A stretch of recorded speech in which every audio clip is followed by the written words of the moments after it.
ආයුබෝවන්. ඔන්න අදත් උදේ පාන්දරම අපි ට්‍රිප් එකක් යන්න තමයි ලෑස්ති වෙන්නේ. අද අපි යන්නේ යාපනයේ. මරදානෙන් ගමන් ආරම්භ කරලා යාපනයට යන අතරමඟදී අපිට මොනවද දකින්න තියෙන්නේ කියලා මේ වීඩියෝ එක අතරදී මම ඔයාලට කියන්නම්. එහෙනම් දිගින් දිගටම ටච් ඇන්ඩ් සෙන්ස් channel එකත් එක්ක රැඳිලා ඉන්න. ඔන්න අපි දැන් මරදාන දුම්රිය ස්ථානය පහු කරගෙන ඉදිරියට යනවා. දැන් පාන්දර 3යි හරියටම වෙලාව. අපි බලමු පාන්දර 3 ඉඳලා යාපනයට යන්න අපිට කොච්චර වෙලාවක් ගත වෙනවද කියලා. අපට මරදානේ ඉඳලා මෙතන මීරිගම මධ්‍යම අධිවේගී මාර්ගයේ පිවිසුම ගාවට එන්න හරියටම පැයක් ගියා. අපි 3ටනේ ආවේ. ට්‍රැෆික් එක තිබුණ නැති වුණාට අපිට මෙතනට එන්න පැයක කාලයක් ගත වුණා.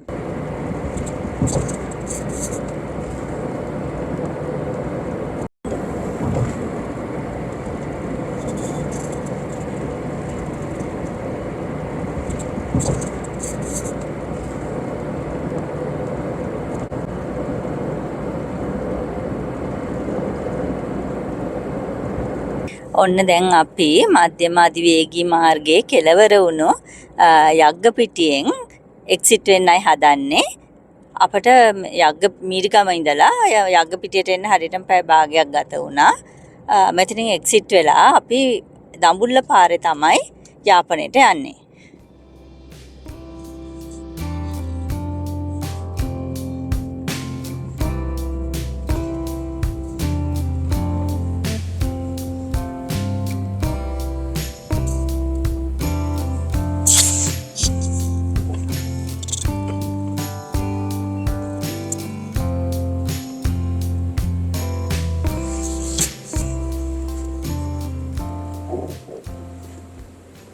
මීරිගම ඉඳලා යග්ගපිටියට එන්න අපට හයිවේ එකේ රුපියල් 300ක මුදලක් තමයි ගියේ.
අපි උදේට කන්න නැවැත්තුවේ මැද වච්චියේ බුෆේ එකක් තිබුණා. මෙතන ඉන්දියාප්ප, පොල් රොටි, පාන්, බත් ඕන જાතියක් ගන්න තියෙනවා. ඉතින් කරීසුත් ගොඩක් තිබුණා. මෙන්න මේ වගේ නෙළුම් කොලයකට මම නම් ඉන්දියාප්ප තමයි බෙදාගත්තේ. කාලා බලලා මම ඔයාලට රස කියන්නම්.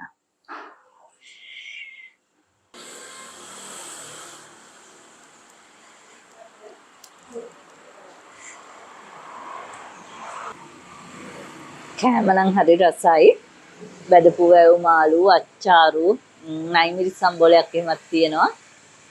කෑම නියමයි.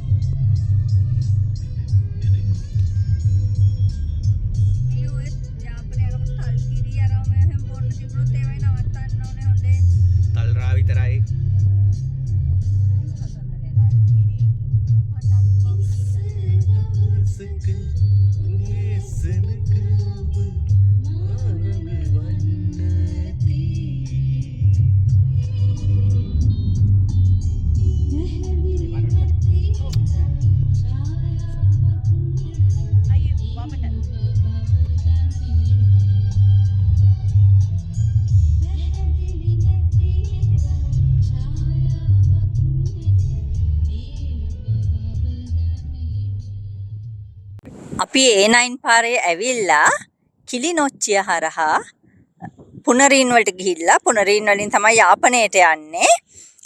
ඒ යනකොට අපිට හම්බ වෙනවා කිලාලි කලපුව. මේ ඔයාලට වටේම පේන්න තියෙන මං ඉන්න තැන ඉඳලා ඒ කිලාලි කලපුව කිලිනොච්චියත් යාපනයත් යා කරලා කිලාලි කලපුව හරහා ඉදිවුණු සංගුප්පිටේ පාලම තමයි ඔයාලට අර ඈතින් පේන්නේ.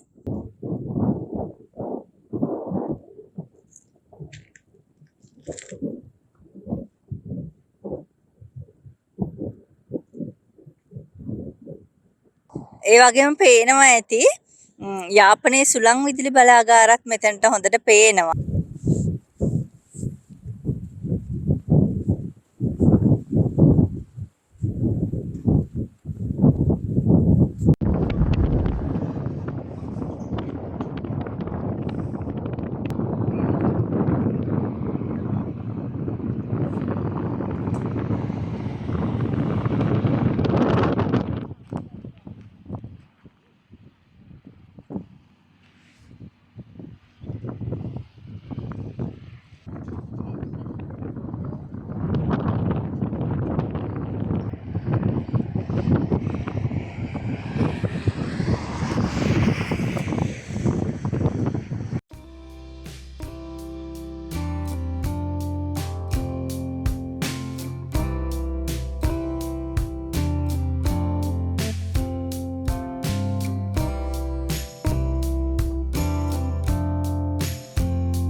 අපි දෙන්න මුලින්ම යාපනයේ ආවේ 2015 අවුරුද්දේ ජුනි මාසේ. එයින් හරියටම අවුරුදු 11කට පස්සේ තමයි අද මේ දෙන්නත් එක්ක යාපනයේ ආවේ. අපි දවස් දෙකක් ජැෆ්නා නතර වෙනවා. ඉතින් අපි නවතින්න තෝරගත්තේ ග්‍රීන් ග්‍රාස් කියන හොටෙල් එක.